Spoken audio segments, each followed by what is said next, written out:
자, 우리 옆에 분 오고 눈을 마주치며 인사하도록 하겠습니다. 반갑습니다. 은혜 받으세요 하고 인사하도록 하겠습니다.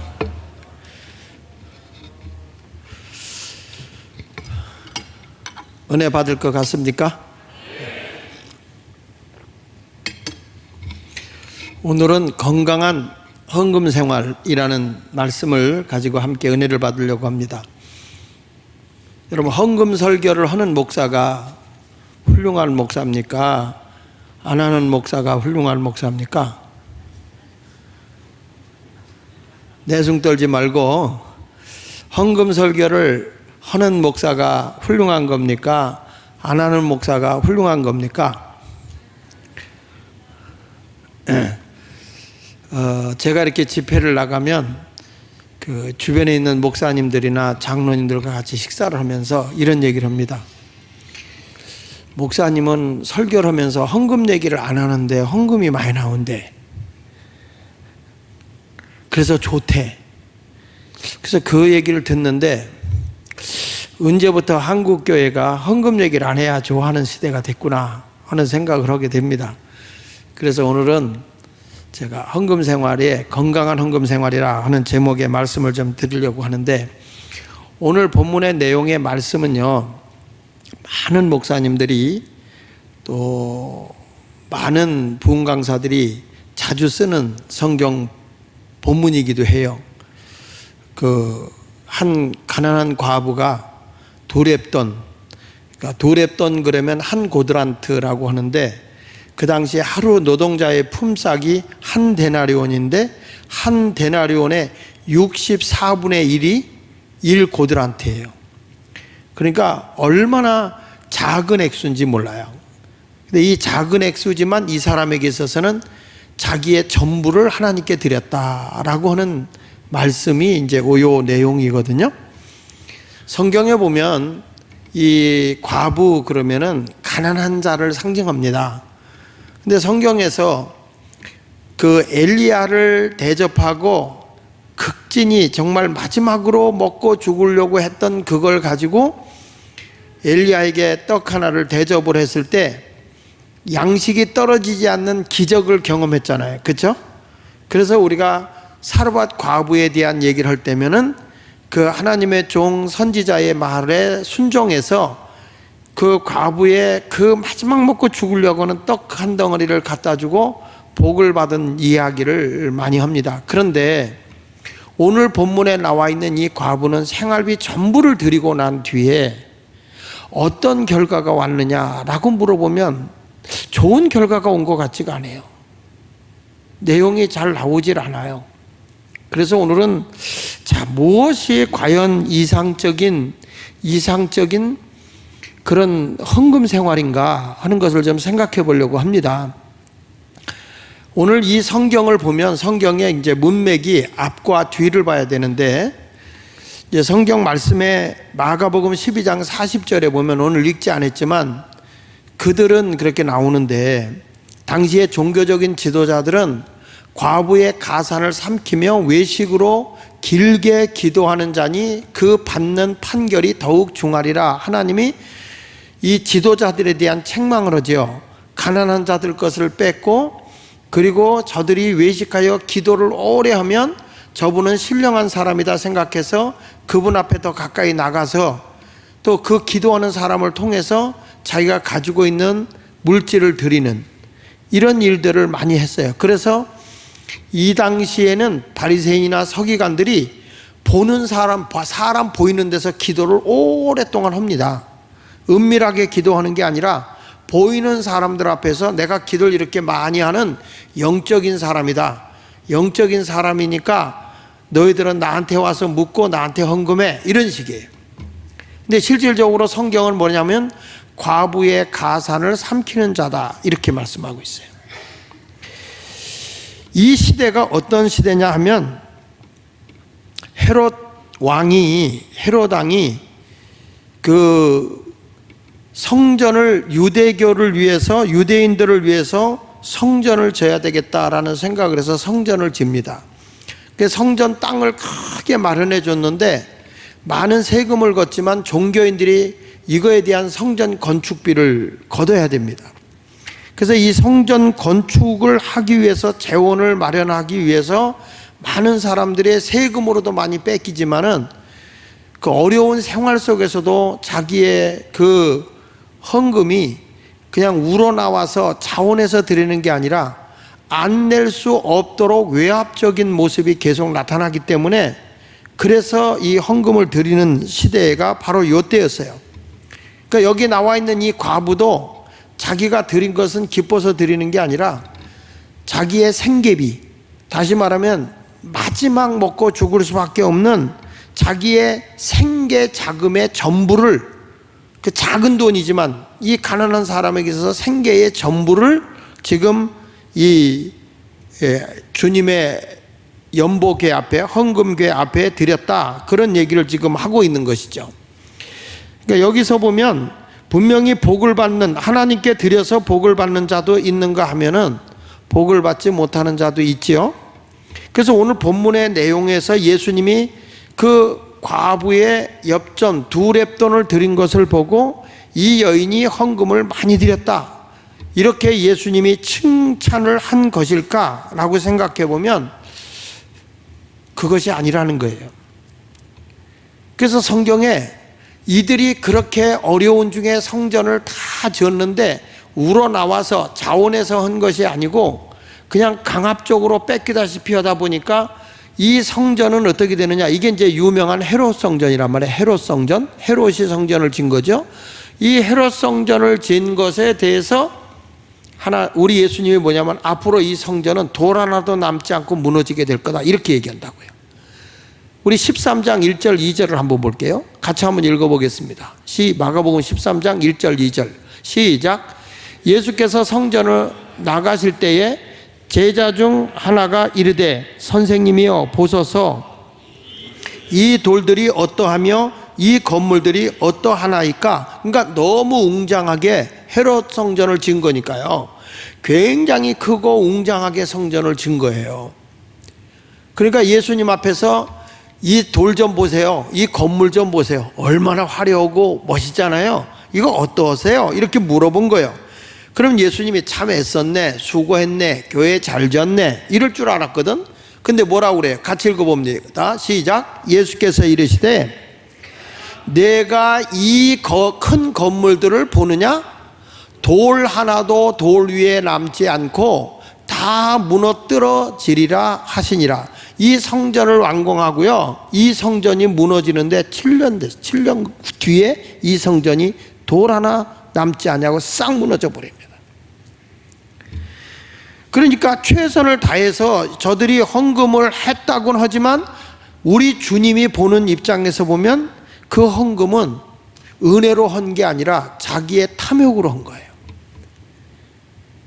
이런 것에 대해서 주님은 앞으로 이게 잘못된 거기 때문에 이 성전은 멸망한다, 그거예요. 우리가 하나님 앞에 헌금을 드리는 자세도 마지못해서 체면 때문에 강압적으로 한다면 하나님은 그 성전을 무너뜨릴 거예요. 어떻게 해야 되느냐? 하나님의 은혜로, 성령의 기름 부으심으로 자원하여 기뻐서 스스로 우러나와서 하는 거예요. 그래서 우리 주님이 뭐라고 그래요? 억지로나 인색함으로 하면 안 된다. 하나님은 뭐 해야 된다? 자원하여 기쁨으로 드리는 걸 받는 거다. 헌금하는 성도들의 태도가 그런 거예요. 체면상 관계상 하는 게 아니에요. 자원하여, 억지로가 아니에요. 마지못해서가 아니에요. 기쁨으로 드리는 걸 하나님이 받는다는 거죠. 그래서 스펄전 목사님이 그런 얘기를 했어요. 뭐라고 하냐면 성도들에게 헌금을 가르치지 않는 것도 죄다 그랬어요. 그러나 헌금은 강조하는 것이 아니라 바로 가르쳐야 된다는 거예요. 헌금 이야기를 안 하는 게 잘하는 게 아니라 헌금을 어떠하게 해야 하나님이 기뻐하는 것인지를 가르쳐야 된다는 거예요. 그래서 성도들이 드리고도 복을 받게끔 해야 되는데 이거를 마지못해서 억지로 하니까 헌 결과물이 좋게 나오질 않는다는 거죠. 여러분들이 이 헌금에 대해서 오늘 아주 바르게 배울 수 있는 시간이 되었으면 좋겠네요. 우리가 하나님 앞에 합당한 사람으로 살기 위해서 어떻게 헌금을 하는 자세를 가져야 되느냐 하면, 첫째로는 물질의 탐욕을 버려야 돼요. 따라합시다. 물질의 탐욕을 버려라. 다시 크게, 물질의 탐욕을 버려라. 성경 말씀에 보면 디모데전서 6장 10절에 그런 말씀이 나오죠. 돈을 사랑함이 뭐라고 그랬죠? 일만하게 뿌리가 되나니 이것을 탐내는 자들은 미혹을 받아 무엇을 떠난다 그랬어요? 믿음에서 떠나 많은 근심으로써 자기를 찌른다 그랬어요. 신앙생활 할 때 영적인 무기는요, 말씀과 기도입니다. 영적인 무기가 뭐라고요? 말씀과 기도예요. 왜냐하면 성령의 검, 곧 하나님의 말씀이라고 그랬잖아요. 그러니까 우리가 영적으로 싸워서 나갈 수 있는 것, 대적해서 나갈 수 있는 게 뭐냐라고 물어보면 하나님의 말씀이고, 그 말씀은 뭘로 했냐? 기도로 인해서 하나님의 은혜가 충만히 내게 임했을 때 그 말씀이 능력으로 나타난단 말이에요. 그래서 영적 싸움의 가장 중요한 에너지가 되는 것이 말씀과 기도예요. 기도와 말씀, 말씀과 기도. 그러니까 말씀만 있어도 안 되고 기도만 있어도 안 돼. 말씀과 기도가 균형 있게 잘 조화를 이루어 나갈 때 그 사람은 영적인 힘이 있는 사람이 되는 것이죠. 말씀이 없이 나가면 그것은 그냥 방황하게 되어 있는 거죠. 자기 생각이 주도하기가 쉽기 때문에 그렇습니다. 그러나 우리가 말씀과 기도를 가지고 주님의 뜻을 따라가다가 교회 와서 말씀도 듣고 기도도 해요. 근데 사람들이 제일 많이 시험에 드는 게 어떤 얘기할 때냐면 물질 얘기할 때, 헌금 얘기할 때예요. 왜 그러냐면 사람은 하나님 다음으로 사랑하는 게 물질이기 때문에 그 물질이라는 신을 맘몬이라고 얘기를 해요. 맘몬이라는 건 세상 신이에요. 세상 신. 맘몬이라는 건 돈신입니다. 돈신. 그러니까 하나님이 없는 사람은 돈을 신으로 모셔요.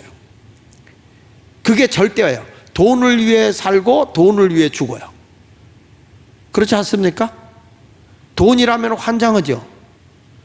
근데 우리가 하나님 절대 중심의 신앙을 생활하면 돈이 따라오게 해야 되는데, 돈을 따라가니까 문제라고요. 어떤 사람은 그런 얘기를 하더라고요. 어떻게 하면 나도 저 사람처럼 인기 있는 사람이 될까, 이런 생각을 하는데, 사람이요, 인기 있는 사람이 되려고 할 필요가 없어요.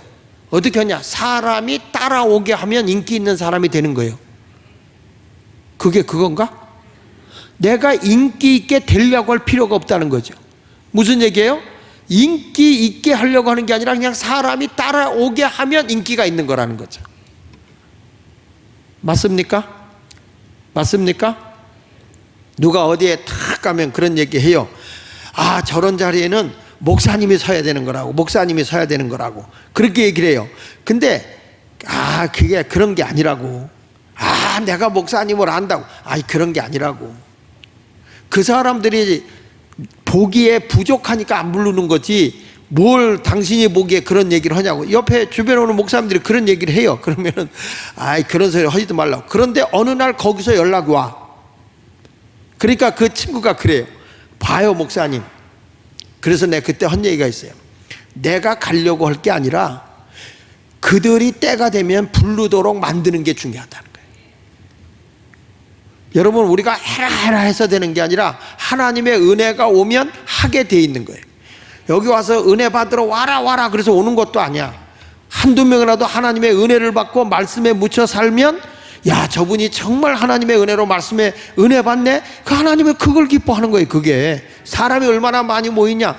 교회에 이렇게 유명한 목사가 와서 붕괴 한다는데 안 나오면 어떤 강사가 오면 오겠어요? 세계를 돌아다녀 붕괴를 인도하는 목사가 와서 하는데도 안 하는데 어떡하겠어?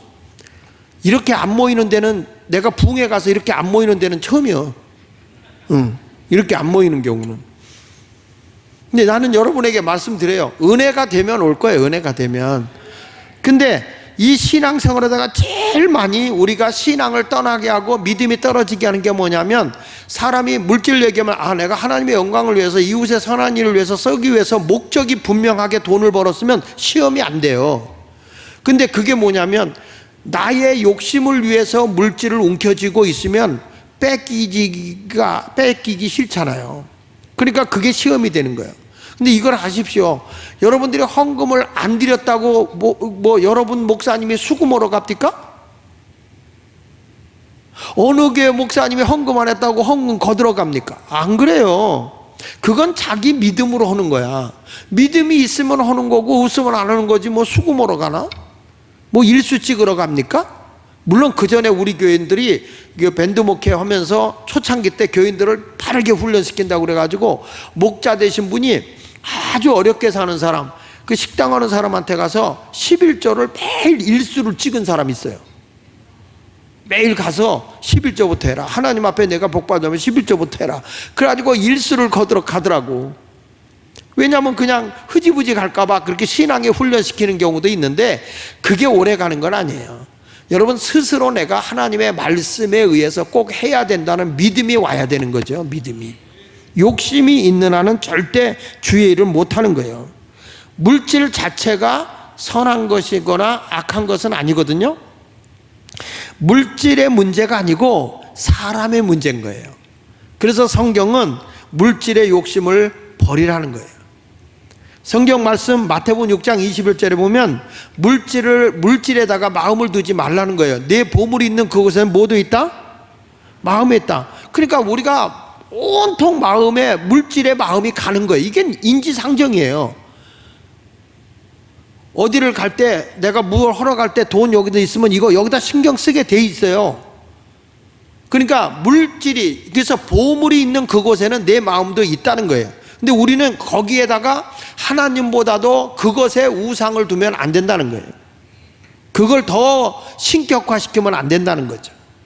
물질을 따라오게 해야죠. 그래서 우리 주님이 너희의 물질의 주인이 하나님됨을 인정하는 게 뭐예요? 11조잖아요. 그래서 말라기 3장 10절에 뭐라고 그래요? 만군의 여호와가 이르노라 너희 온전한 11조를 창고에 들여. 온전한 11조라는 것은 나의 주인이 하나님이고 내가 청지기임을 고백하는 11조가 온전한 11조예요. 따라합시다. 나의 주인은 하나님이시오.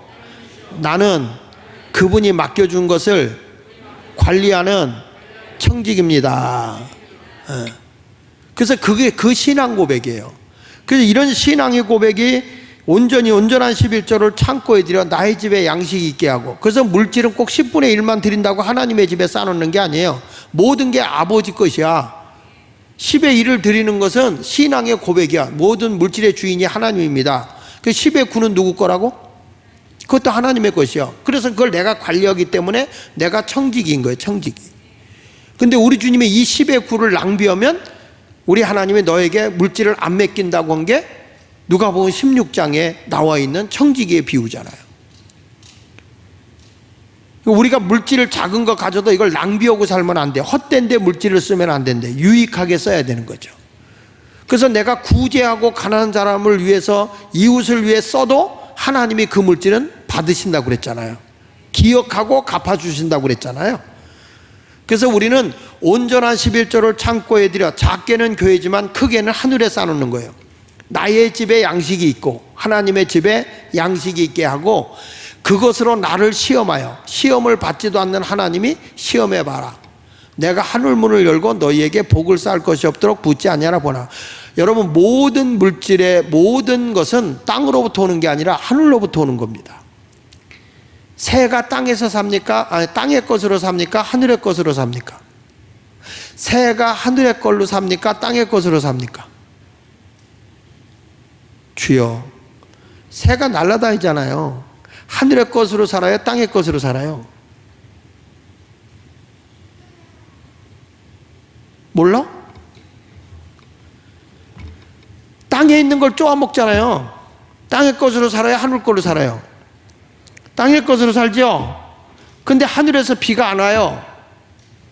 모든 것이 다 죽어버렸어요. 새는 어떻게 될까요? 죽어요. 그 결국에는 어디서부터 모든 게 와야 되냐? 하늘로부터 와줘야 땅의 것도 수확이 생기는 거기 때문에 결론적으로 얘기하면 땅의 것으로 사는 게 아니라 하늘의 것으로 사는 거라고요. 우리도 내가 노력해서 모든 것이 되는 줄 알겠지만 절대 아니에요. 하늘로부터 오는 거예요. 제가 오늘 결론에 그 말씀이 나올 거예요. 그러니까 여러분들도 이 성도라고 하면 나의 주인 되신 하나님 되시면 우리가 주여 주여 한다면 당연히 성도는 11조 생활을 해야 되는 거예요. 그리고 기억하십시오. 따라합시다. 만족은 물질에서 얻을 수가 없다. 절대 만족하면 물질에서 오는 게 아니에요. 전도서 5장 10절에 말하잖아요. 은을 사랑하는 자는 은으로 만족하지 못하고 풍요를 사랑하는 자는 소득으로 만족하지 아니하나니 이것도 헛되도다. 이 정도 가지면 만족해요? 여러분 처음에 월세방 살 때 전세만 살아도 좋다고 그랬지? 전세방 가지가 내 집 하나 가졌으면 좋다고 그랬지?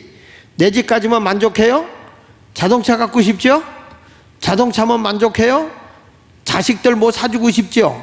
사람이라는 욕심은요 가지면 가질수록 더 커집니다.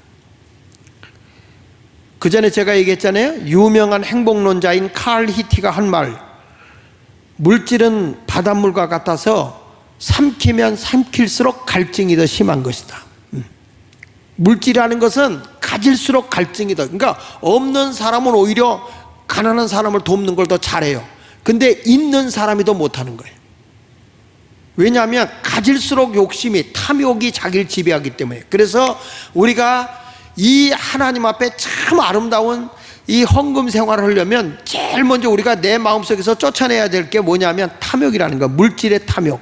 물질의 탐욕을 쫓아내지 않으면 절대 하나님 앞에 우리가 헌신할 수 없고 이웃에게 나눌 수 없는 겁니다. 왜? 그럼에도 불구하고 우리는 돈을 갖고 싶어 해요. 그 이유는 사람이 그거 있으면 뭔가 의지가 되는 게 있어서 그런가 봐요. 그러나 은으로 사랑한다고 해서 만족이 없다. 그럼 어떻게 사는 게 중요한 거냐? 작더라도 내가 믿음의 사람으로, 의로운 사람으로 살아야 만족한 거예요. 따라합시다. 소득이 적어도 의롭게 사는 것이 만족한 것이다.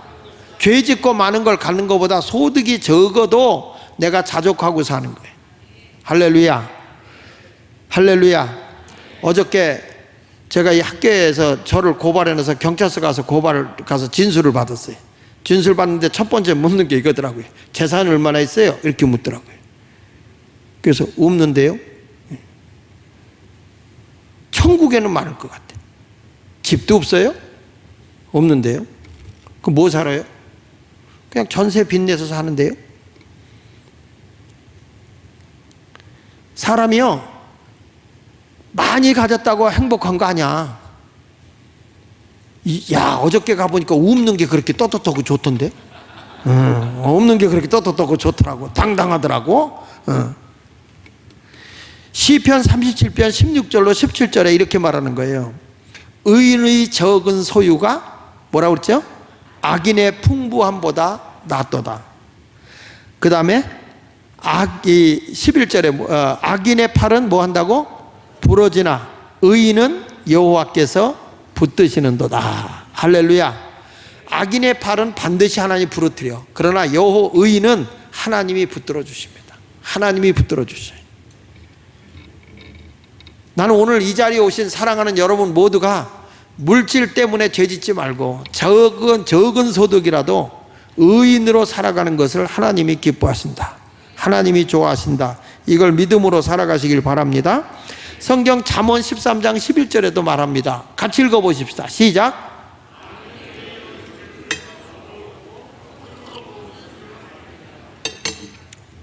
망령 때에 얻은 재물, 남을 속이고 갈취하고 사기쳐서 얻은 재물은 줄어가게 돼 있다. 노름에서 돈을 땄다. 다 없어져요. 그거는 뭐냐? 손으로 모은 것은 늘어가느니라. 내가 노력하고 부지런해서 성실하게 살아온 것은 하나님이 늘려주시지만 그냥 일확천금, 그래서 뭐 로또 복권 당첨돼 가지고 부자 된 사람 없어요. 다 날려버리는 거지. 그러니까 사람이, 다시 한번 말씀하지만, 하나님이 온전한 헌금을 하려고 하는 사람이 되기 위해서는 내 마음의 물질의 탐욕을 버려야 된다. 믿습니까? 다시 말하지만 물질의 탐욕이 있으면 믿음에서 떠나게 돼 있어요. 히브리서 13장 5절에 이런 말씀이 나와요. 시작. 돈을 사랑하지 말고 있는 바를 족한 줄로 알아. 그가 친히 말씀하시길 내가 결코 너희를 버리지 아니하고 너희를 떠나지 아니하라 하셨느니라. 무슨 말씀인지 아죠? 하나님을 더 사랑하라 그 말이야. 돈을 사랑하지 말고 나 있는 대로 자족하고 살아라. 그러면서 하나님만을 앙망하면 하나님이 버리지 않고 하나님이 함께 하신다는 거예요. 자, 아까 읽었던 디모데전서 6장 10절도 보면, 디모데전서 6장 10절에 보면 돈을 사랑하는 게 일만하게 뿌리가 되고 이것을 탐내는 자들은 미혹을 받아 무엇에서 떠난다고 그랬어요? 믿음에서 떠나 많은 근심으로 자기를 찌른다고 그랬잖아요. 믿음 생활을 못하는 거예요. 자, 오늘 본문의 말씀에서도 보면 과부가 생활부 전부를 드린 것은, 야, 예수님이 야, 너 정말 많이 드렸다, 정말로 복받은 자다, 예수님이 진짜 칭찬한 거는요, 예수님에게 옥합을 깨뜨려서 향유를 부은 여인 거는 어디를 가든지 이 여인이 행한 일은 기념이 되게 하라 그랬어요. 가는 곳마다 이 여인이 행한 것에 대해서는 기념이 되게 간증하라 그랬는데, 이 과부가 드린 그 두렙돈 생활비 전부를 드린 이 여인의 행한 것에 대해서 예수님은 어디에 가서도 간증하라 뭐라 하지 않아요. 이거를 잘 알아야 돼요. 자, 예수님이 희한한 자세를 하고 있죠. 자, 오늘 본문 마가복음 12장 41절 봅시다. 시작. 예수께서 헌금함을 대하여 앉았다. 자, 예수님이 이제 헌금함이 있어요. 헌금함이 있는데 거기를 해서 이렇게 보는 거야. 예수님이 유심히 보고 있는 거예요. 근데 거기서 보니까 무리가 어떻게 헌금함에 돈 넣는가를 보고서 어떻게 지금 돈을 넣는가 보고 계시는 거예요. 어떻게 헌금을 하고 있는가를 보고 있는 거죠. 여러 부자들이 이렇게 넣어요. 근데 이 성전에서 쓰는 돈은 전부 다 이 동전이에요. 동전으로 돈을 써. 그래가지고 어떤 식으로 돼 있냐면 이 헌금함이 요렇게 돼 있어요. 이렇게 아주 특수하게 해가지고 동전이 떨어지는 소리가 밑에서 찰렁딸렁딸렁 이렇게 소리가 나게 해요. 그래가지고 큰 돈이면은 두껍기 때문에 이게 소리가 좀 둔탁하게 나요. 턱턱턱턱 떨어지면서 소리가 둔탁하게 나고, 이제 얇은 거 작은 돈이 떨어지면 틀렁틀렁 하겠죠. 그래가지고 이 사람이 지금 헌금을 얼마나 했는지, 많이 했는지 적게 했는지를 다 소리를 듣고 있는 거예요. 그러니까 부자들이 가서 돈 넣는 거를 다 그 소리만 들어도 아, 부자가 헌금을 많이 했네. 그런데 이 과부는 두렙돈을 넣은 거예요. 떨렁떨렁 하고 떨어진 거죠. 정말 보잘것없는 이런 연보를 지금 드린 거란 말이에요. 그 예수님이 그렇게 해서 이 부자들이 돈도 많이 넣는데 그 헌금함을 넣는 것을 보면서 제사장들이 감동하려면 많은 걸 넣어야 돼.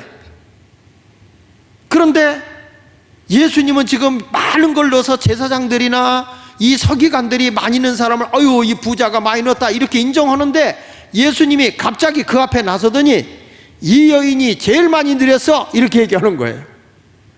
너희들이 기준으로 봤을 때는 액수가 많은 것이, 부자들이 많이 낸 것이 많이 낸다고 했지만 이 여인은 생활비 전부를 드린 거야. 이 사람의 생계비가 다 들어갔어, 그 얘기. 예수님은 저들과 지금 이 헌금에 대해서 충돌하고 있는 것입니다.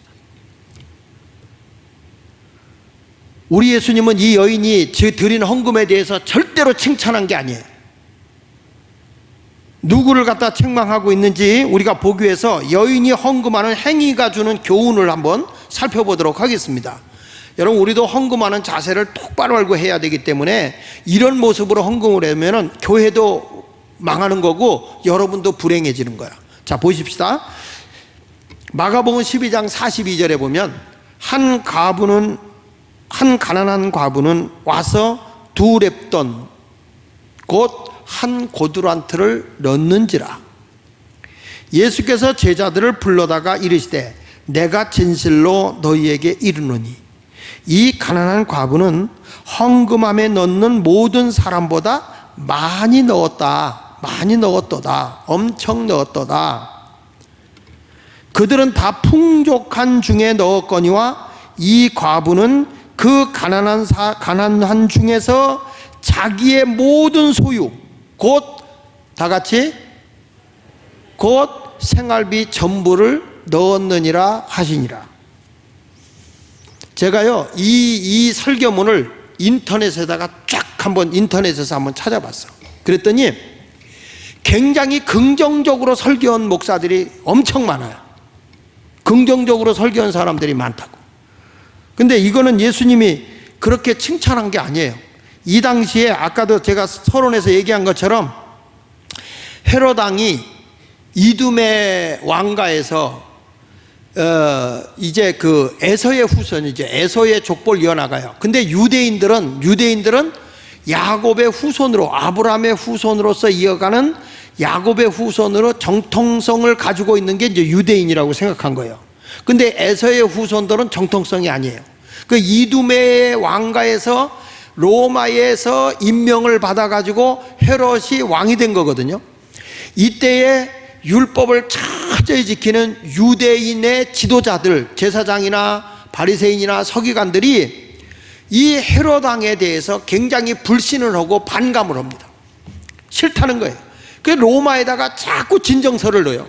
우리 왕을 바꿔달라. 이 팔레스타인을 통치하고 있는 헤롯 왕을 바꿔주시오. 이렇게 얘기를 하는 거예요. 바꿔달라고 하니까 이 헤롯 왕이 어떻게 하든지 저들의 내란을 잠재우기 위해서, 조금 있다가 이게 내란이 일어날 것 같아. 그래서 자꾸 가라앉히기 위해서 어떻게 하면 저들의 마음을 진정시킬 수 있을까, 이런 생각을 하다가 당시에 유대교가 종교의 모든 것이 힘이기 때문에 성전이 마땅한 게 없었단 말이에요. 물론 1차, 2차 성전이 있었지만 그것들이 다 무너져 있는 상태였고 왜소한 성전이 있었단 말이에요. 그래서 이때에 이 헤롯 대왕이 유대교의 종교 지도자들을 다 모아요. 헤롯 왕이 모아가지고, 자, 내가 당신들을 위해서 유대 성전을 짓겠다. 성전을 크게 질 테니 우리 같이 마음을 합해서 성전을 짓고 우리 서로 다투지 말고 서로 신임하고 성전을 짓자. 그래가지고 이때 헤롯 왕이 뭘 내놓냐면 예루살렘 성의 큰 땅의 4분의 1을 성전토로 내놔요. 조금 놀래면 안 될까? 서울시의 4분의 1이 성전이라면 얼마나 큰 거예요. 그러니까 예루살렘이라는 성의 4분의 1을 성전토로 내놓는 거예요.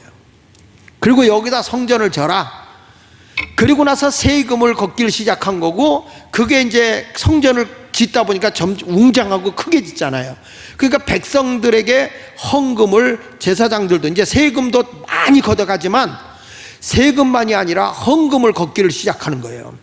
헌금함을 넣고 많이 넣고 제사장들과 서기관들이, 바리새인들이 이런 일들을 막 걷어가기를 시작하는 겁니다. 근데 그러한 가운데에서 지금 이 여인도, 이 한 가난한 과부도 이게 어떻게 할 수가 없는 거예요. 더군다나 이 제사장들이나 서기관들은요, 자기들이 길거리를 거닐어 다니면서 권면을 합니다. 굉장히 권력을 가지고 있는 사람들이거든요. 긴 옷을 입고요, 이런 데다가 이렇게 팔도 큰 거, 이런 걸 입고 다니면서 막 기도도 하고, 뭐 시주하듯이 기도도 해주고, 성도들로 하여금 권면을 해서 이 사람들을 잘 하나님 성전에 연보하게 하는 거예요.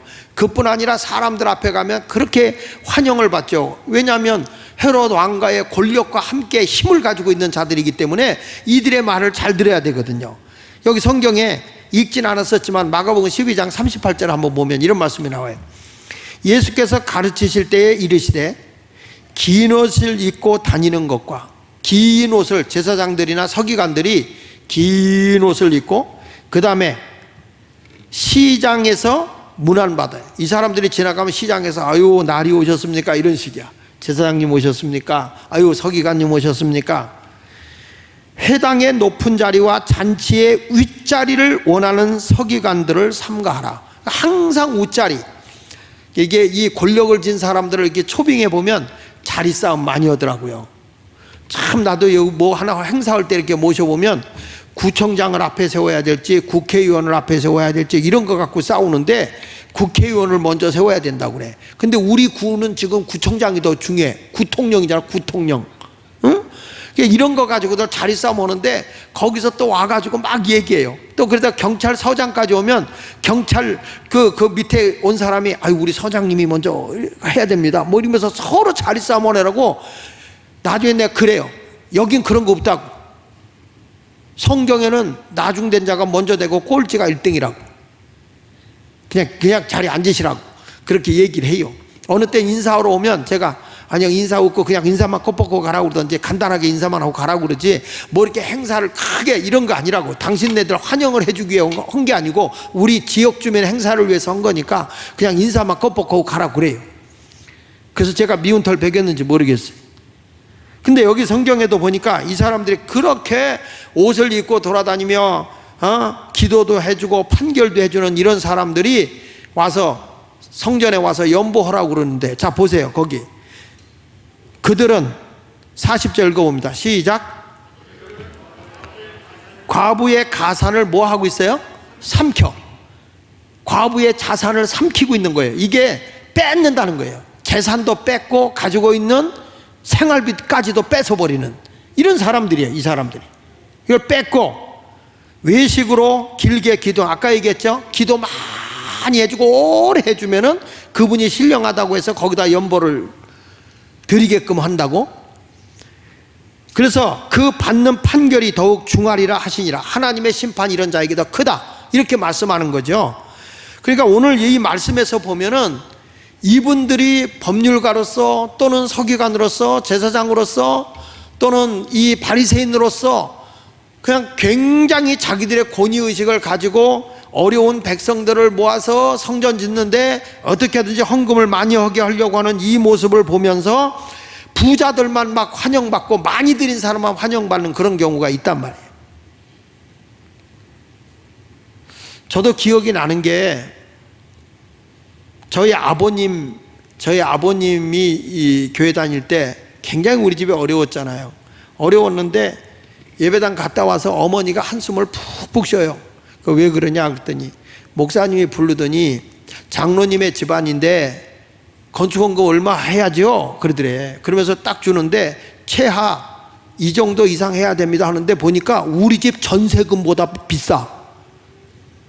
우리 집 전세금보다 더 많은 거예요. 그러니까 이게 우리들 교통비도 없어서 걸어 다니고 어머니가 갈치 팔고 머리가 뽀개지로 이고 다니는데 그렇게 하는데 어머니가 한숨을 푹푹 쉬는 거예요. 그래서 어머니 한다고 그랬어? 못 한다고 그랬어? 그랬더니 우리 어머니가 어떻게 안 한다고 그러냐, 목사 앞에 놓고 하라는데 어떻게 안 한다고 그러냐. 그래서 나도 모르겠어요. 도둑놈 그런 적 있어요. 근데 그런 모습은 사실 하나님이 기뻐하는 헌금이 아니라는 거예요. 오늘 얘기는 그런 얘기예요. 여러분, 우리가 헌금해야 돼요. 선교를 위해서 해야 되고 교육적으로도 해야 되고 우리가 하나님의 교회의 모든 일들을 위해서 헌금이 필요하죠. 그러나 그것은 억지로나 인색함으로 하는 거 아니에요. 자원해서 하나님의 뜻에 맞게끔 해 나가는 것이죠. 그것이 없이는 하나님이 어떻게 되냐? 헐어버린다고요. 그러니까 13장 1절 2절에 보면 여기서 분명하게 일러주는 말씀이 다른 게 아니에요. 이 성전 너희가 화려하고 크게 졌지만 하나님이 기뻐하는 성전이 아니라는 거예요. 백성들의 피를 갉아먹는 거잖아요. 이런 거 멸해버린다는 거죠. 솔로몬 시대 때 왜 솔로몬이 왕이 되고 난 뒤에 솔로몬이 굉장히 복을 받았다고 하지만 솔로몬이 성전 질 때 하나님이 허락 안 했다고요, 처음에는. 근데 하도 졸라대니까 너희가 하나님의 말씀대로 순종하고 살면 내가 너희가 이 성전에 함께하게 하겠지만 하나님의 말씀대로 살지 않으면 이 성전 내가 헐어버리겠다는 거예요. 하나님은 건물의 화려함을 요구하지 않아요. 우리 마음의 성전이 아름다워야 되는 것이죠. 믿습니까? 그러니까 여기 이 과부가 드린 이 헌금은 하나님, 우리 주님이 기뻐하는 헌금이 아니에요. 이거는 강압적으로 하는 거예요. 이런 헌금이 돼서는 안 돼요. 은혜로 하셔야 돼요. 하나님의 헌금의 의미와 뜻을 알고 해야 되는 거예요. 근데 이것을 목사님들이 자꾸 요 본문만 앞뒤 문맥을 거절해버리고 요것만 딱 끊어서 많은 사람보다 이 사람이 더 많이 드렸다. 예수님이 그거 얘기한 게 아니에요. 서기관들에게 제자들을 불러놓고 저 서기관이나 제사장들이 기준하는 기준하고 다르다. 우리 주님이 드리는 헌금은 액수가 아니다. 중심이다. 중심. 그걸 가리킨 거지. 이 사람이 헌금 잘했다 이거 아니에요. 헌금 잘했으면 성전이 번성해야 될 거 아니야. 왜 이 성전을 돌 하나도 남기지 않고 하나님이 헐어버린다고 그랬겠어요. 우리 예수마을교회는 주님이 점점 흥황하게 하는 교회가 돼야 돼요. 믿습니까? 어려운 중에 여러분 생활비 박박 긁어서 내는 게 잘하는 건 아니야. 물론 성령의 감동으로 생명까지 바쳐가며 하라고 하는 그런 감동이 와서 하는 거야. 그건 올 수 없지만 마지못해서 저 장목사가 안 하면 나를 뭐 가만 안 놔둘 것 같아서 뭐 저주할 것 같아서 했다. 절대 그럴 일 없어요. 하나님의 은혜가 와서 하셔야 돼. 은혜가 와서. 믿습니까? 그래서 오늘 결론적으로 제가 말씀하는 건 이거예요. 따라합시다. 기름 부으심을 받은, 크게 기름 부으심을 받은 사람을 통해서 역사를 주관하시는 하나님이시다. 다시 기름 부으심을 받은 사람을 통해 역사를 주관하시는 하나님이다. 그러니까 우리가 강압적으로 뭐 해서 할 필요가 없어요. 하나님이 믿지 않는 사람에게도요 성령의 기름을 부음을 주어서 역사하는 거예요. 그게 하나님의 역사인 거예요. 이스라엘 백성들이 우상 숭배하죠. 우상 숭배해요. 하나님의 뜻을 저버리고 살아요. 그래서 하나님이 몽둥이를 탁 들은 게 누구냐면 바벨론이에요. 바벨론이라는 데서 몽둥이를 들어서 이스라엘 백성의 젊은이들 똑똑한 사람들을 다 포로로 끌려갑니다. 바벨론의 느부갓네살 왕에 의해서 끌려가고 있을 때 그때 에레미야가 예언을 하는 내용이 있어요. 그게 뭐냐면 앞으로 이 성전에서 앞으로 우리가 저 바벨론의 포로로 가서 얼마 동안 포로 생활하게 될 거냐? 70년이다. 하나님이 일깨워 준 거예요. 그래서 그가 예언합니다. 앞으로 우리는 70년 후에 다시 돌아오게 될 것이니 너희들이 거기에 포로로 끌려갔다 할지라도 실망하지 말고 좌절하지 말고 낙심하지 말고 거기서 열심히 살고 결혼하고 자식도 낳고 70년을 기다려라. 여기 성경 예레미야 25장 11절을 한번 읽어보세요. 이 모든 땅이 폐허가 되어 놀랄 일이 될 것이며 이 민족들은 뭐라고 그랬어요? 70년 동안 바벨론의 왕을 섬긴다. 그러면서 너희는 하여튼 걱정하지 말고 70년 동안 거기서 열심히 살라는 거예요. 그러니까 우리도 하나님의 때가 있는 걸 알아야 됩니다. 때가 있어요. 그러니까 내가 있는 자리에서 열심히 살아야 돼요. 최선을 다하고 살아야 돼요. 그러다가 70년이 딱 됐을 때 하나님이 누구를 쓰시냐면 고레스 왕을 쓰는 거예요. 고레스. 페르시아 왕 고레스가 바벨론을 멸망시키고 딱 이스라엘을 이제 페르시아의 그 왕이 된다고요. 페르시아 건국의 왕이에요. 나라를 새로 세워서 메대를 물리쳐버리고 그리고 이제 그 바벨론까지 정복해버린다고요. 이 고레스가 왕이 됐을 때 이런 일이 일어나요. 이스라엘 백성을 해방시켜주고 고향으로 돌아가게 하는 거예요. 70년이 됐을 때. 70년이 되고 난 뒤에 하나님이 이스라엘 백성을 해방시켜준다고 이미 예레미야 선지자 때 예언했잖아요. 그렇죠? 그대로 이루어진 거예요. 그대로. 자, 그런데 어떻게 고레스 왕을 하나님이 역사했냐면 보세요. 이사야 45장 1절에 보면 이사야 45장 1절에 보면 여호와께서 같이 읽어봐요. 그의 기름 부음을 받은 고레스에게 이같이 말씀하시되 그랬어요. 여기 성경에 보면 고레스는 하나님을 믿는 사람이 아니잖아요. 이방 나라의 왕이에요. 그런데 이 고레스에게 여호와께서 그의 기름 부음을 받은 고레스에게 이렇게 말씀했다. 그러니까 하나님이 쓰시고자 하면요, 하나님이 필요하시면요, 누군가에게 하나님이 기름 부음을 하신다고. 그렇게 아멘 해가지고는 여러분을 안 써. 하나님이 꼭 필요할 것 같으면 기름 부으신다고요. 이 나라에 한번 영적으로 휘어잡고 영성을 가지고 한국 강산 3개를 휘어잡아야 되겠다 했을 때 하나님이 기름 부어 쓰신 사람이 조영규 목사라고요. 폐병으로 다 죽어가던 사람에게 하나님이 기름 부어서 그를 일궈내서 쓰신다고요. 그러니까 우리가 옆에서 볼 때 부족하고 연약해 보여도 하나님의 뜻에 합당하면 기름 부음을 주신다니까요. 지금 여기에 성전을 인간적인 방법으로 강압적으로 과부의 그 생계비까지도 뺏어서 그냥 성전을 짓게 한 것에 대해서 우리 주님이 진노하셨잖아요. 그런데 지금 이 한 나라를 해방시키는 일을 하는 데는 하나님이 기름 부음을 베푸시는 거예요. 기름 부어 주신다는 것은 소명을 주신다, 능력을 주신다, 이런 뜻이에요. 따라합시다. 소명을 주신다, 능력을 주신다. 그게 기름 부음이에요. 이 고레스에게 기름 부음을 주는데 내가 그의 오른손을 붙들고, 하나님이 붙드는 거예요.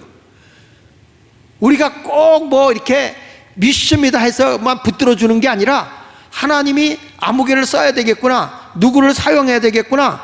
아멘 하다 누가 돌아가셨나? 그랬을 때는 하나님이 그런 분들에게 기름 부어서 쓰신다고요.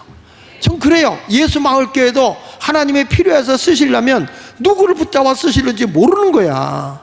아니 뭐 우리 김학성 목사가 필동교회 갈 줄 누가 알았어. 그 필동교회는 김학성 목사가 있기 때문에 이미 여수에서 우리 교회 잠깐 징검다리로 불러놨다가 그냥 거길 끌고 간 거지. 이게 하나님의 계획이지 사람의 계획인 거요? 갑자기 고사님이 와가지고 기도 많이 하는 목사님이 있는데 우리 사촌 언니인데 그거 괜찮다고 그래가지고 그래? 그럼 한번 데려와봐 그랬더니 애가 지독하게 많더라고.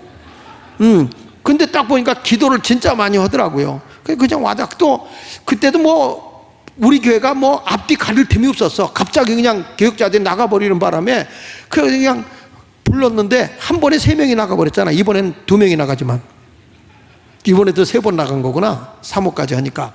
그래가지고선 쫙 이렇게 모셔다가 했는데 하나님이 필동교회를 위해서 기름 부음을 주시는데 내가 설교할 여선교회 교회사회 때 내가 일이 있어서 못하게 되고 공교롭게도 김학성 목사님이 하게 됐고 김학성 목사님이 그날따라 성령의 기름 부음이 워낙 강해가지고 설교를 다른 때보다 억수로 잘했다네.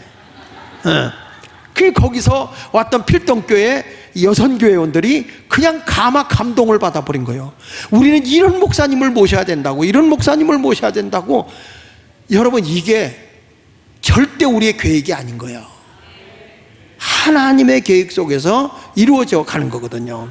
그리고 오늘도 우리가 이 집회를 하면서 어떤 거 있어야 되냐면 하나님이 누군가에게 기름 부음을 주실 거라고요. 이번 집회 때 하나님의 기름 부음이 있는 거예요. 다른 것 다 팽개치고라도 이 자리에 와서 기름 부음을 받는 순간에 하나님이 그의 오른손을 붙들고 일을 하는데 보세요. 그 앞에 열국을 항복하게 하며 고레스를 통해서 바벨론을 비롯해서 메대를 비롯해서 주변에 있는 나라들을, 여러 나라들을 다 굴복시키는 거예요. 열국들을, 여러 나라들을 다 굴복케 하고 내가 왕들의 허리를 풀어 그 앞에 문을 열고 성문들이 닫히지 못하게 하리라. 내가 너보다 앞서가서 험한 곳을 평탄하게. 여기 보십시오. 내가 너보다 앞서가서 그랬어요. 하나님이 고레스보다 앞서가는 거예요. 여러분 고레스는 하나님을 모르는 사람이라니까. 하나님을 안 믿는 사람이잖아요. 이방인이잖아요. 근데 하나님이 필요로 하니까 쓰신단 말이에요. 오늘 이 자리에 오신 여러분들 이왕이면 하나님 나도 쓰임받게. 그런데 부탁 하나 합시다. 일회용은 되지 맙시다. 에? 일회용은 되지 말자고. 영원히 주님 앞에 붙들려 살아야지. 사도 바울처럼 나의 달려갈 길을 다 마친 후에는 의의 멸류관이 예비되어 있으라 끝까지 달려가는 자가 돼야지 일회용이 되어서는 안 된다고. 하나님이 오늘 이 자리에 오신 여러분들에게 하나님의 기름 부음이 다 임했으면 좋겠어요. 그러니까 내가 너보다 앞서가서 험한 곳을 내가 평탄하게 할까.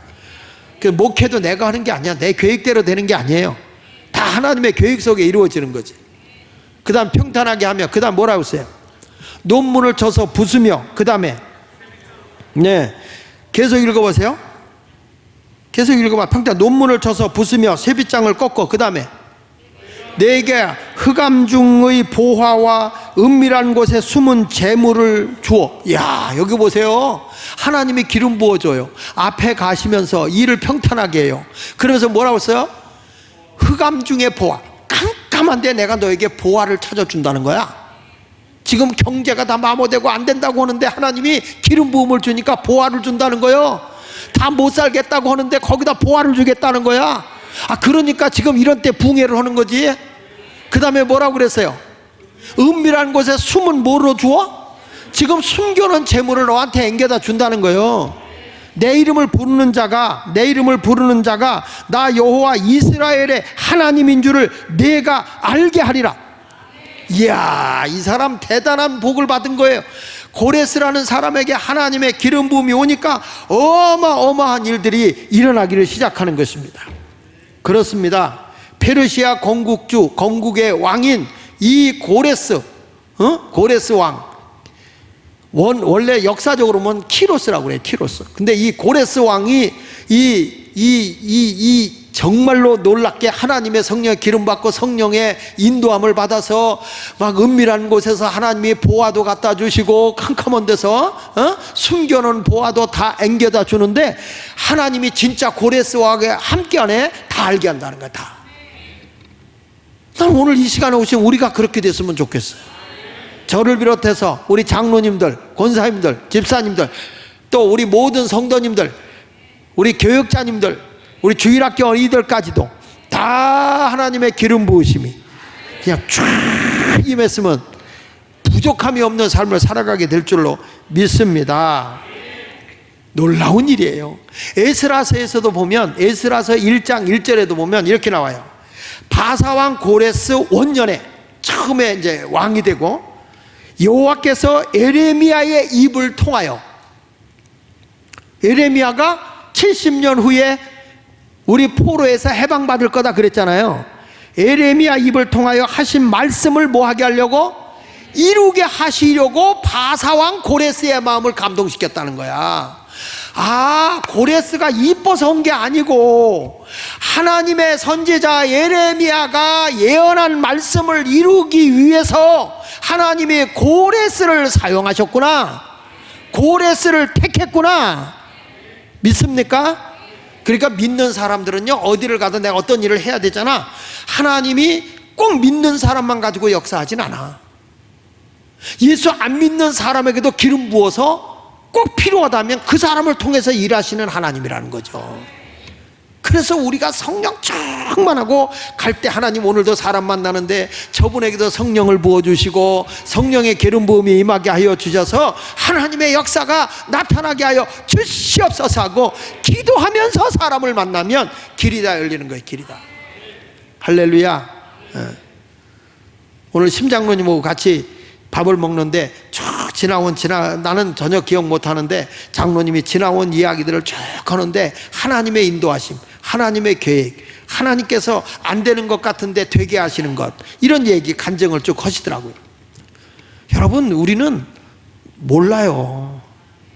하나님의 말씀만 딱 붙잡고 그 말씀을 하나님이 이루시는 거니까. 자, 계속 읽어볼게요. 다시 한번. 마음을 고레스 왕을 감동시키심에 그가 온 나라에 공포도 하고 조소도 내려 이르되 바사왕 고레스는 말하노니 하늘의 하나님 여호와께서 세상의 모든 나라를 내게 주셨고 나에게 명령하사 유다 예루살렘에 뭐라고 그랬어요? 성전을 건축하라 하셨나니 이스라엘의 하나님은 참신이시다, 이렇게 말하는 거예요. 이 세상에 이 하나님도 안 믿는 고레스가 이스라엘을 이제는 뭐냐, 포로 귀환 정책을 써가지고 너 돌아가서 성전을 재건해라, 이렇게 말하는 거예요. 왜냐? 이스라엘 백성이 믿는 하나님이 진짜 하나님이다, 이러면서. 계속 읽어볼까요? 시작.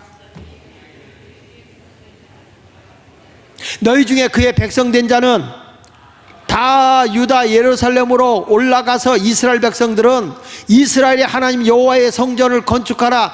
그는 예루살렘에 계신 하나님이시라. 그 남아있는 백성이 어느 곳에 머물러 살든지 그곳 사람들이 마땅히 다 같이 은과 금과 그 밖의 물건과 짐승으로 모해주고 도와주고 그 외에도 예루살렘에 세울 하나님의 성전을 위하여 예물을 기쁘게 드릴지니라 하였더라. 이게 헌금이라는 거야. 이 고레스 왕이 하는 얘기가 너희들이 예루살렘에 못 돌아가는 사람들은 너희가 가지고 있는 은금을 모아서라도 성전을 짓는데 너희가 기쁘게 드려라, 그 얘기야. 이 왕이면은 너 내놔 얼마차 이렇게 뺏을 수 있잖아요. 그게 아니라는 거예요. 너희가 알아서 기쁘게. 믿어지면 아멘. 그래서 저는 이때 올라가서 지은 성전이 수룹바벨 성전이에요. 무슨 성전? 고레스 왕이 해방시켜서 너희들 들어가서 성전을 다시 건축해라 해가지고 지었는데 그것이 바로 수룹바벨 성전이거든요. 그래서 오늘 제가 잠깐, 지난번 새벽에도 잠깐 얘기를 했는데 고레스 왕에 대해서 잠깐 재밌는 얘기 좀 하나 할게요. 바벨론의 통치를 받고 있었던 옆에 있는 나라 메대라는 나라가 있어요. 메대. 근데 이 메대 나라의 왕이 누가 있었냐면 아스티아게스라는 왕이 있어요. 그 아스티아게스라는 왕이 자식이 없는 거예요. 자식이 없고 외동 딸 하나 있어요. 그 딸 이름이 만다네야. 만다네. 허다 만다네. 이름이 만다네야. 그래서 이 다음에 그러면 여왕이 될 수밖에 없는 거예요. 근데 어느 날 아버지인 아스티아게스가 자다가 꿈을 꿨는데 자기 딸이 꿈에 말이요, 오줌을 눕는데 온 자기가 통치하는 나라와 아시아에 있는 모든 나라에 그 오줌이 다 덮여버리는 거야. 얼마나 그 딸이 오줌을 많이 싸는지 꿈에. 그냥 희한한 꿈을 꾼 거예요. 그래 일어나가지고 이게 무슨 꿈인지 좀 알아맞혀라. 그래서 신하인 마고스에게 얘기를 합니다. 도대체 이게 무슨 꿈이냐? 무슨 꿈이 내 딸이 오줌을 놨는데 아시아 일대를 다 정복해버리는지 이게 무슨 꿈이냐? 그때 3일만 기회를 주십시오. 3일만 기회를 주세요. 그리고 3일 후에 와서 하는 얘기가 왕한테 이렇게 말합니다. 폐하, 제가 이 꿈을 해석해 보니 좋은 꿈이 아니고 흉몽입니다. 앞으로 딸이 나라를 아버지의 뒤를 잇는 게 아니라 아버지를 물러내고 왕이 될 그런 꿈입니다. 그 딸이 아니면 그 딸이 낳은 자식이 이 나라와 세계를 정복할 것 같습니다. 그런 꿈 얘기를 한 거예요. 그래서 이 아버지가 늘 경계를 합니다. 그걸 머릿속에 새기고 있었어요. 그러다가 어느 날 이 딸이 시집을 가게 되는데 이 딸을 똑똑한 놈하고 결혼을 시켰다가는 이게 분명히 구테타를 일으켜서 이 아버지 아스티아게스의 왕권을 뺏어버릴 것 같은 거야. 그래가지고 자기 딸을 누구하고 결혼시키냐면 저 시골 구석에 살고 있는 농부하고 결혼을 시켜요. 결혼해가지고 사는데 어느 날 연락이 왔는데 딸이 임신해서 해산할 때가 됐다, 이렇게 연락을 받은 거예요. 해산할 때가 됐구나 하는 걸 알고 나서는 이 아버지가 그 재정 업무를 담당하고 있는 히르파코스라고 하는 재정 업무 담당관에게 네가 가서 저 우리 딸을 잘 수발을 들어주는데 이렇게 하거라. 어떻게 하냐면 만약에 사내 아이를 낳으면 딸이 아기를 보기 전에 먼저 죽여서 사산아를 낳았다고 해라. 그리고 딸이면 그냥 살려줘라. 이렇게 얘기를 한 거예요. 그래서 그 명령을 받고 갔는데 이 명령을 받은 하르파코스라는 사람이 가만히 생각을 해보니까 이 아이를 죽였다가 분명히 자식이 아들이 없으면 이 딸이 분명히 뭐가 되냐면 왕이 될 건데 이거 그때 되면 내가 어떻게 되는 거지? 그래서 만데나의 딸을 안 죽여, 저 아이가 태어났는데 아들이 태어났는데 딱 눈동자를 보니까 애기인데도 영특한 거예요, 이게. 그래가지고 안 죽이는데 바로 그 웃집에 아이를 하나 낳은 농부가 있는데 이 사람이 아이가 죽어 나온 거예요. 그래서 그 아이 죽은 아이를 갖다 놓고 이 아이를 네가 키워라. 그러나 절대 이건 비밀이다. 절대 비밀이다. 그렇고 이제 보고를 했죠. 세월이 흘렀습니다. 이 아이가 10살쯤 되던 해예요. 이 동네에서 놀이를 했는데 무슨 놀이를 했냐면 왕과 신하 노릇을 하는 그걸 하는 거예요. 그 제비를 뽑아서 왕이 되면 그 사람이 왕 노릇하고 그 다음에 이제 신하 노릇을 하는 거예요. 왕 노릇을 하는데 제비를 딱 뽑았어. 제비를 뽑았는데 이 고레스가 왕이 된 거예요. 그게 이제 고레스예요. 그 아이가 고레스예요. 그 고레스가 왕이 되니까 옆에 있던 그 사령관, 예? 당시에 메대의 사령관의 아들이 야, 난 시골 놈을 왕을 섬길 수 없어 그런 거예요. 그러니까 이 고레스가 무엄하다, 왕의 신하가 섬길 수 없다고, 여봐라 저놈을 엉덩이를 빠따로 10대를 쳐라 그런 거예요. 그래가지고 엎드려 놓고 거기 있는 신하들이 때려요. 10대를 얻어 터져. 그리고 다리를 절면서 와요. 근데 아버지가 너 왜 다리 저냐 그랬더니 아유 우리가 왕과 신하에 노릇을 하는데 이런 놈이 있어가지고 내가 안 한다고 그랬더니 왕의 명령을 어겼다고 이 국법을 어긴 자라고 빠따를 10대 맞았습니다. 그랬더니 어떤 놈이지, 내가 이놈을 그냥 가만 안 놔두겠다, 내일 내가 찾으러 가겠다. 근데 그날 저녁에 왕과 회식이 있어서 이제 간 거예요. 군대 사령관이니까 가가지고 술을 마시다가 왕한테 얘기를 한 거예요. 세상에 희한한 일이 있다고. 세상에 우리 동네 시골댁에서 왕과 신하 노릇을 하는데 신하가 왕으로 못 모시겠다고 국법에 의해서 너는 10대의 엉덩이를 맞아라. 우리 애가 맞고 다리를 절뚝절뚝 떨고 그리고 왔다고. 세상에 애들이 그런 놀이를 하더라고. 근데 그때 이 왕이 야, 그 별놈 다 봤다. 그래서 아스티아게스 왕이 그를 불러오라고 그랬어요. 불러오라고 그래가지고서 너는 왜 왕의 흉내를 내고 이렇게 했는데 이 고레스가 따닥똥 말을 데리고 오면서 왕은 왕입니다. 놀이도 왕은 왕입니다. 왕의 명령을 지켜야 되는 것입니다 라고 얘기하는데 그 말투나 하는 행동이 자기가 어렸을 때하고 똑같으라는 거예요. 그래서 유심히 보니까 어쩌면 자기하고 빼박인지 몰라. 빼다 박은 거예요. 붕어빵이야. 그래서 이상하다 싶어서 그 아이의 부모를 불러다가 족친 거예요. 이게 네 아들이냐 진짜냐. 왜냐하면 이 왕이 생각해 보니까 그때 자기 자녀 딸이 아이를 낳았을 때 죽었다고 할 때가 그 나이 또래거든요. 그래가지고서 이 아이가 맞냐 그랬더니 너무 겁이 나니까 사실은 그게 아니고 2차 저차 아차 저차 기차 열차 100차를 타고 이렇게 하라고 그래서 그 아이를 키운 겁니다.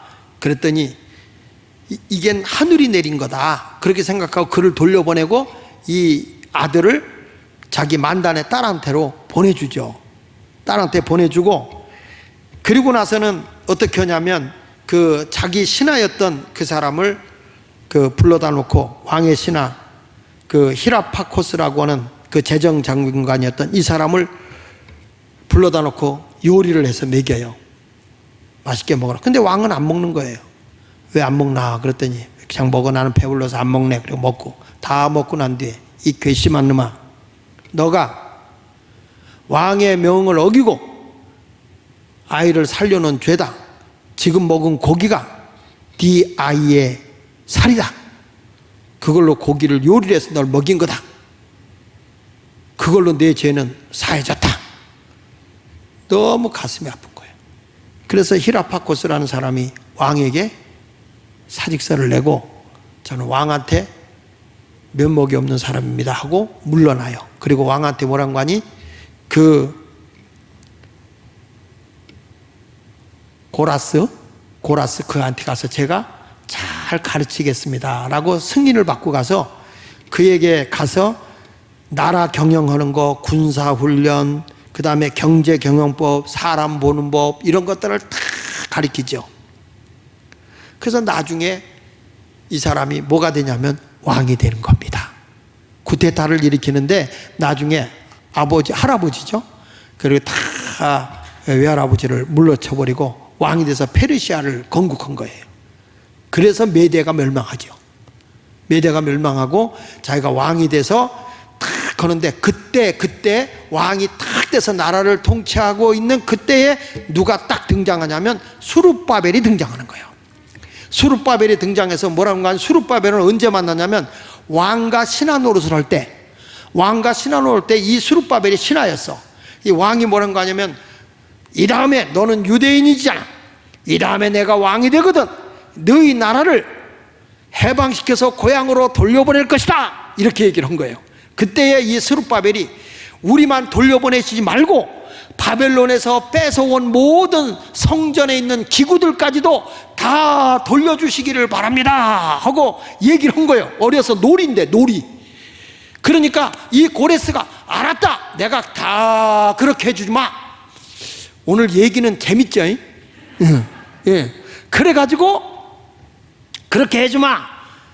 그런데 그때 수룹바벨이 고레스가 왕이 됐을 때 나타나서 아무리 어렸을 때 장남인 왕과 신하의 관계였지만 당신의 약속을 지켜줘야 됩니다 라고 얘기를 하니까 고레스가 물론 하면서 그 약속을 지키는데, 어렸을 때 어린아이들의 장난 속에 하나님이 역사하고 있었다는 거예요. 어떻게 거기서 너를 해방시켜 줄게. 그러니까 나는 또 옆에 있는 애가 성전에 바벨론이 훔쳐갔던 예루살렘 성전의 모든 성구들 기구들까지 다 돌려주세요 그런 말을 하겠어요. 그러면 돌려줄게 하는데 그 약속을 지켜주십시오 했을 때 고레스 왕이 하나님의 성령의 기름 부음을 받고서 돌려보내게 된 거예요. 그러면서 돌려보내면서 외친 게 뭐냐면 성전을 재건하라, 성전을 재건하라. 할렐루야. 여러분, 이때 이 성전을 지으라고 돌려보낼 때 백성들이 기뻤을까 안 기뻤을까요? 기뻤어 안 기뻤어요? 이스라엘 백성들이 바벨론의 포로로 있다가 고레스 왕에 의해서 통치를 받게 될 때 고향으로 돌아가라, 이거는 해방이야, 해방. 근데 이스라엘 백성이 한 게 있어요? 싸운 게 있어요? 없어요. 우리가 마치 일제 36년 있다가 우리가 해방받은 것과 똑같아. 그냥 해방받은 거예요. 참 하나님이 하시는 일은 그래요. 아무것도 내가 안 했는데 하나님이 일을 하셔. 그러면 나는 그 일이 그냥 열려. 그냥 열리는 거예요. 그냥 열린다고요. 이게 하나님의 역사라는 거예요. 이때 이스라엘 백성들이 해방받아 돌아가면서 엄청 기쁜 거예요. 너무 기쁜 거예요. 기뻐서 춤을 추며 갑니다. 그때 부른 시가 시편 126편이에요. 한번 같이 읽어볼게요. 이게 이제 집으로 성전으로 이제 짓기 위해서 돌아가는 거죠. 같이 읽어볼까요? 시작. 여호와께서 시온의 포로를 돌려보내실 때에 우리는 꿈꾸는 것 같았도다. 그렇죠. 나는 오늘 여러분들이 그렇게 꿈꾸는 것 같길 바래. 하나님이 이 일을 이루시는데 이게 꿈이야 생시야, 이게 하나님의 기름 부음을 받으면 일어난다니까요. 다시 말씀합니다. 하나님은 기름 부음을 받은 자를 통해서 일하시는 거예요. 하나님이 직접 일하는 게 아니라 사람을 통해서 일하신단 말이에요. 그 사람을 통해서 일하시는데 어떤 사람이냐? 기름 부음을 받은 사람을 통해서 일하신다는 거예요. 그 사람을 통해 이루어지니까 너무 기뻐서 어쩔 줄 모르는 거예요. 자, 같이 읽어봅니다. 시작. 여호와께서 시온의 포로를 돌려보내실 때 우리는 꿈꾸는 것 같았도다. 그때 우리 입에는 웃음이 가득하고 우리 혀에는 찬양이 찼었도다. 그때에 문나라 가운데서 말하기를 여호와께서 그들을 위하여 큰 일을 행하셨다 하였도다. 다시 여호와께서 나를 위하여 한번 해볼까요? 자, 시작. 여호와께서, 다시 여호와께서. 힘있게 이걸 쳐야 심장병, 해수병, 천식이 다 낫는다니까. 속병이 다 낫고 암덩어리가 뚝뚝 떨어지지. 다시 여호와께서 나를 위하여 큰 일을 행하셨도다. 70년 포로 생활하고 지금 해방받아 돌아가는 표정이 그 모양이요? 이스라엘 백성들의 이 표정의 그 감격이 얼마나 컸겠어요. 큰 일을 하셨다 하였도다. 3절 봅니다. 여호와께서 누구를 위하여? 나를 위하여 큰 일을 행하셨으니 우리는 기쁘도다. 우리는 너무 기쁘도다. 그 다음에 또 보세요. 여호와여, 우리의 포로를 남방 시내들같이 돌려보내소서. 눈물을 흘리며 씨를 뿌리는 자는 기쁨으로 거두리로다. 울며 씨를 뿌리러 나가는 자는 반드시 기쁨으로 그 곡식단을 가지고 돌아오리로다. 다시, 울며 씨를 뿌리러 나가는 자는 반드시 기쁨으로 그 곡식단을 가지고 돌아오리로다.